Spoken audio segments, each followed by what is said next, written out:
சுடுடா, என்ன சுடுங்கடா, எப்படியா பசங்களா, என்ன சுடு. இன்னைக்கு ஃபைனலாக வந்து சுட் கேமோட சீசன் 3 வந்து ரிலீஸ் ஆயிடுச்சு. ஆல் எபிசோடுமே வந்து ரிலீஸ் ஆயிருக்கு. நான் என்ன எதிர்பார்த்துருந்தேன்னா வந்து நேற்று நைட்டு கரெக்டாக ஒரு 12 மணிக்கு என்ன ரிலீஸ் பண்ணிப்பாங்க சொல்லி எதிர்பார்த்துருந்தேன். பட் ஆனால் காலை எழுந்துச்சு பார்க்கல எந்த ஒரு இதுவுமே வரவே இல்லை. அடுத்து பார்க்கலாம் தெரியுது 12:30 மணிக்கு மதியம் ஒரு 12:30 மணிக்கு தான் வந்து சுட் கேம் வந்து ரிலீஸ் பண்ணுறாங்க நெட்ஃப்ளிக்ஸில் அப்படின்னு சொல்லிட்டு கேள்விப்பட்டேன். ரைட்ரா அப்படின்னு சொல்லிட்டு வந்து பார்த்து முடிஞ்சுன்னா ஒரு 2 மணிக்கு ஒரு ஃபஸ்ட்டு எபிசோடு வந்து ஸ்டார்ட் பண்ணேன்.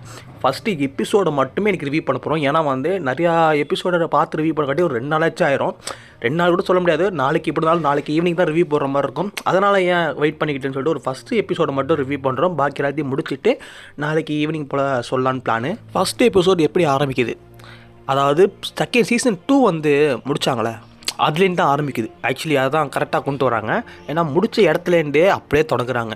செகண்ட் சீசன் வந்து நம்மளுக்கு வந்து அந்த எண்டிங் வந்து கொஞ்சம் பயங்கரமாக டல்லாக இருக்கும், பயங்கரமாக கீழே செதுக்கி விட்ருக்கோம் அப்படியே பார்த்து எல்லாருக்குமே வந்து. ஆனால் சீசன் 3 வந்து அப்படி கொண்டு வர மாட்டாங்கன்னு நினைக்கிறேன். அப்படி கொண்டு ஆரம்பித்து போகிறது தான் வந்து ஃபஸ்ட் எபிசோட்லேயே வந்து ஒரு எபிசோடுமே வந்து பயங்கரமாக இருக்குன்னு சொல்லிட்டு ஃபஸ்ட் எபிசோட்லேயே ஒரு கேம் ஒன்று ஸ்டார்ட் பண்ணியிருக்காங்க. 4வது கேம்னு சொல்லி வந்து ஸ்டார்ட் பண்ண ஆரம்பிச்சிட்டாங்க. அந்த கேமுமே உண்மையிலே சொல்லப்போனால் வந்து ஒரு சூப்பரான கேம் தான் எனக்கு தெரியுது. ரொம்ப இன்ட்ரெஸ்டிங்கான கேம் மாதிரி இருக்குது. அப்படியே போக அந்த ஃபஸ்ட் எபிசோடே வந்து ஒரு ஸ்பீடாக ஏறுற மாதிரி எனக்கு ஃபீல். இந்த சீசனில் வந்து ஃபஸ்ட் எபிசோட் வந்து நீங்கள் எதிர்பார்க்காத ஒரு விஷயம் ஒன்று நடக்கும். அதாவது நீங்கள் எதிர்பார்த்துருக்க மாட்டீங்க இந்த ஒரு கேங் கிட்ட சேருவாங்கன்னு சொல்லிட்டு.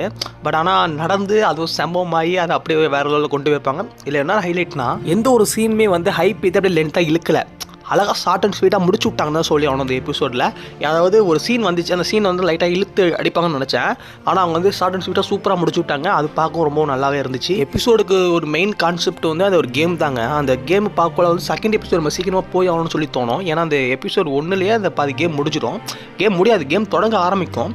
அந்த கேம் என்ட்ரன்ஸில் டைட்டில் அனௌன்ஸ்மெண்ட்டே உங்களுக்கு வந்து நல்லா சூப்பராகவே பயங்கரமாக கொடுத்துருப்பாங்க. அது மட்டுமே வந்து இப்படி ஒரு கேம் எப்படி விளாட போகிறாங்க, அந்த கேம் இன்னும் இன்ட்ரெஸ்டிங்கான கேம். நீங்கள் அந்த செகண்ட் எபிசோட்லாம் பார்க்க ஆரம்பிச்சுன்னா அந்த கேமை பற்றி உங்களுக்கு தெரிய ஆரம்பிச்சிடும். ஓகே கைஸ், நான் வந்து ஃபஸ்ட் எபிசோட உங்களுக்கு சொல்லணும்னு ஆசைப்பட்டு சொன்னேன். ஏன்னா நேற்று சொல்லியிருந்தேன் நான் சீக்கிரமாக ரிவ்யூ போடுறேன்னு சொல்லிட்டு. இருந்தாலும் எல்லாத்தையும் பார்க்க முடியாட்டி ஒரு எபிசோடு பார்த்து ஒரு ரிவ்யூ பண்ணியிருக்கேன். நாளைக்கு ஃபுல் எபிசோடே பார்த்துருவேன். நாளைக்கு பார்த்துட்டு ஈவினிங்குள்ளே அதுக்கான ரிவ்யூ வந்துடும். அதுக்காக ஒரு மறக்காம லைக் அண்ட் சப்ஸ்கிரைப் பண்ணி வச்சுக்கோங்க. ஏன்னா நாளைக்கு இந்த பயங்கரமாக ரிவ்யூ எடுத்துகிட்டு வரேன். நல்லா இருக்கா நல்லா இல்லைன்னு சொல்லிட்டு நாளைக்கு பார்த்துடலாம்.